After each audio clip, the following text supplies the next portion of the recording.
அஸ்ஸலாமு அலைக்கும் வரஹ்மத்துல்லாஹ்.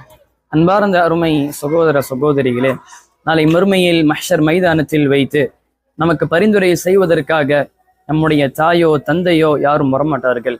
அதை பற்றி அல்லாஹ் ரப்புல் ஆலமீன் குர்ஆனில் கூறுகிறான், அந்நாளில் மனிதன் தன் சகோதரனை விட்டும், தன்னுடைய தாயை விட்டும், தன்னுடைய தந்தையை விட்டும், தன்னுடைய மனைவியை விட்டும், தன்னுடைய குழந்தைகளை விட்டும் விரண்டு ஓடுவான் என்று அல்லாஹ் ரப்புல் ஆலமீன் திருமறையிலே கூறுவதை நம்மால் பார்க்க முடிகிறது.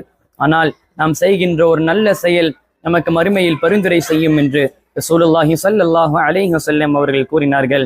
அதுதான் இக்ரஉ அல் குர்ஆன், நீங்கள் குர்ஆனை ஓதுங்கள். ஃபஇன்னஹு, நிச்சயமாக அது யஅதி யௌமல் கியாமத்தி ஷஃபீஅன் லி அஸ்ஹாபிஹி, நீங்கள் குர்ஆனை ஓதினால் நாளை மறுமையில் உங்களுக்கு அது பரிந்துரை செய்யும் என்று ரசூலுல்லாஹி ஸல்லல்லாஹு அலைஹி வஸல்லம் அவர்கள் கூறியதை நம்மால் பார்க்க முடிகிறது. அல்லாஹ் ரப்புல் ஆலமீன் அருள் புரியட்டும். அஸ்ஸலாமு அலைக்கும் வரஹ்மத்துல்லாஹி.